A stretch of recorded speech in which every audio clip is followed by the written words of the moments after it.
I first met in person with Mary E. in the summer of 2007. I had arranged with her husband of 15 years, Terrence, to see her for an interview. Mary had initially agreed, since I was not a newsman but rather an amateur writer gathering information for a few early college assignments and, if all went according to plan, some pieces of fiction. We scheduled the interview for a particular weekend when I was in Chicago on unrelated business, but at the last moment Mary changed her mind and locked herself in the couple's bedroom, refusing to meet with me. For half an hour I sat with Terrence as we camped outside the bedroom door, I listening and taking notes while he attempted fruitlessly to calm his wife. The things Mary said made little sense but fit with the pattern I was expecting. Though I could not see her, I could tell from her voice that she was crying, and more often than not her objections to speaking with me centered around an incoherent diatribe on her dreams, her nightmares. Terrence apologized profusely when we ceased the exercise, and I did my best to take it in stride. Recall that I wasn't a reporter in search of a story, but merely a curious young man in search of information. Besides, I thought at the time I could perhaps find another similar case if I put my mind and resources to it. Mary E. was the sysop for a small Chicago-based bulletin board system in 1992 when she first encountered smile.jpg, and her life changed forever. She and Terrence had been married for only 5 months. Mary was one of an estimated 400 people who saw the image when it was posted as a hyperlink on the BBS, though she is the only one who has spoken openly about the experience. The rest have remained anonymous, or are perhaps dead. In 2005, when I was only in 10th grade, smile.jpg was first brought to my attention by my burgeoning interest in web-based phenomena. Mary was the most often cited victim of what is sometimes referred to as smile.dog, the being smile.jpg is reputed to display. What caught my interest, other than the obvious macabre elements of the cyber legend and my proclivity toward such things, was the sheer lack of information, usually to the point that people don't believe it even exists other than as a rumor or hoax. It is unique because, though the entire phenomenon centers on a picture file, that file is nowhere to be found on the internet. Certainly many photo-manipulated simulacra litter the web, showing up with the most frequency on sites such as the image board 4chan, particularly the X-focused paranormal subboard. It is suspected these are fakes because they do not have the effect the true smile.jpg is believed to have, namely sudden onset temporal lobe epilepsy and acute anxiety. This purported reaction in the viewer is one of the reasons the phantom-like smile.jpg is regarded with such disdain, since it is patently absurd, though depending on whom you ask, the reluctance to acknowledge smile.jpg's existence might be just as much out of fear as it is out of disbelief. Neither smile.jpg nor smile.dog is mentioned anywhere on Wikipedia, though the website features articles on such other, perhaps more scandalous shock sites as hello.jpg or 2 Girls 1 Cup. Any attempt to create a page pertaining to smile.jpg is summarily deleted by any of the encyclopedia's many admins. Encounters with smile.jpg are the stuff of internet legend. Mary E.'s story is not unique.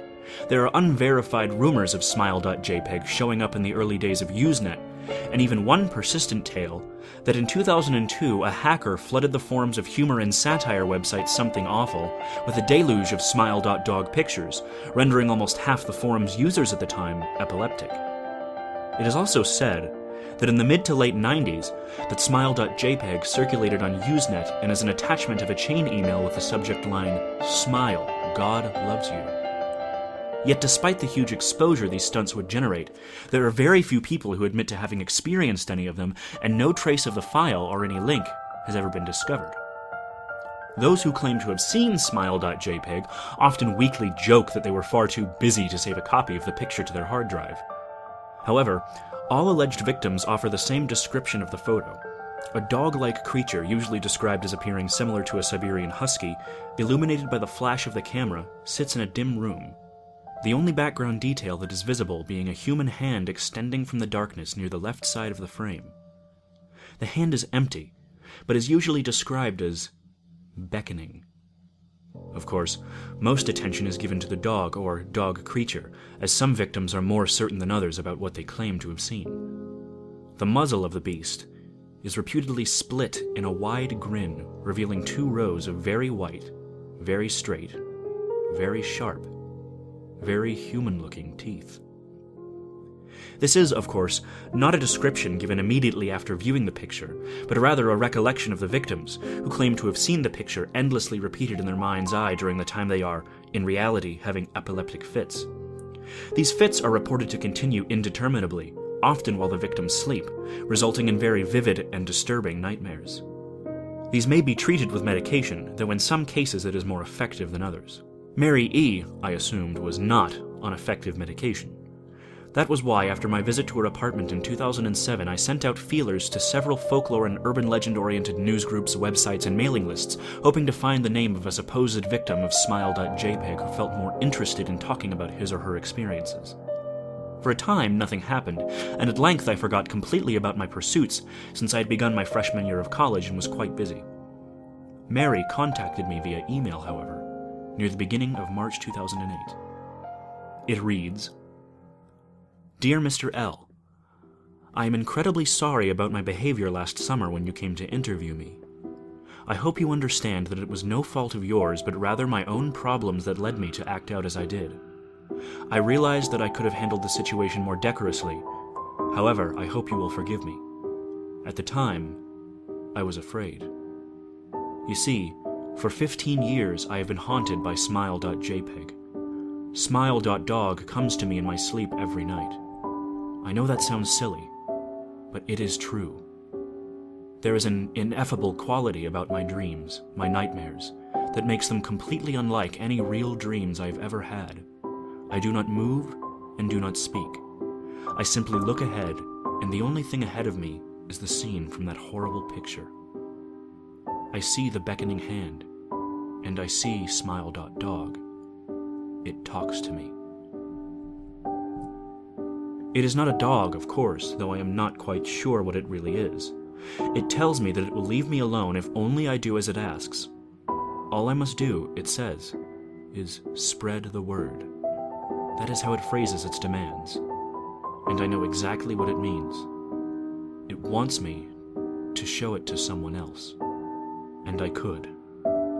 The week after my incident, I received in the mail a manila envelope with no return address. Inside was only a 3.5-inch floppy diskette. Without having to check, I knew precisely what was on it. I thought for a long time about my options. I could show it to a stranger, a coworker. I could even show it to Terrence, as much as the idea disgusted me. And what would happen then?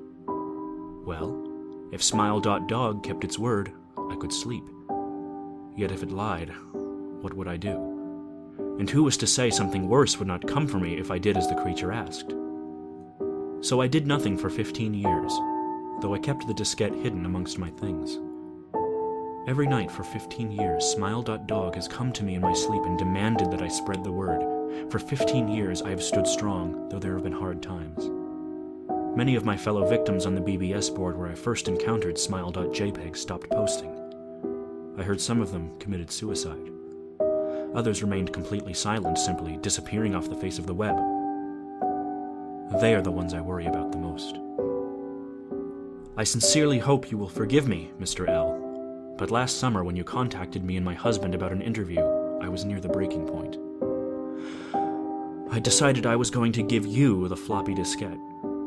I did not care if smile.dog was lying or not. I wanted it to end. You were a stranger, someone I had no connection with, and I thought I would not feel sorrow when you took the diskette as part of your research and sealed your fate. Before you arrived, I realized what I was doing. I was plotting to ruin your life. I could not stand the thought, and in fact I still cannot. I am ashamed, Mr. L., and I hope that this warning will dissuade you from further investigation of smile.jpg. You may in time encounter someone who is, if not weaker than I, then wholly more depraved. Someone who will not hesitate to follow smile.dog's orders. Stop while you are still whole. Sincerely, Mary E. Terrence contacted me later that month with the news that his wife had killed herself. While cleaning up the various things she'd left behind, closing email accounts and the like, he happened upon the above message. He was a man in shambles. He wept as he told me to listen to his wife's advice. He'd found the diskette, he revealed, and burned it until it was nothing but a stinking pile of blackened plastic. The part that most disturbed him, however, was how the diskette had hissed as it melted, like some sort of animal, he said. At first I thought perhaps it was a joke, with the couple belatedly playing with the situation in order to get a rise out of me. A quick check of several Chicago newspapers' online obituaries, however, proved that Mary E. was indeed dead. There was, of course, no mention of suicide in the article. I decided that, for a time at least, I would not further pursue the subject of smile.jpg, especially since I had finals coming up at the end of May. But the world has odd ways of testing us. Almost a full year after I'd returned from my disastrous interview with Mary E., I received another email. It read, "Hello. I found your email address through a mailing list. Your profile said you were interested in smile.dog. I have saw it. It is not as bad as everyone says. I have sent it to you here.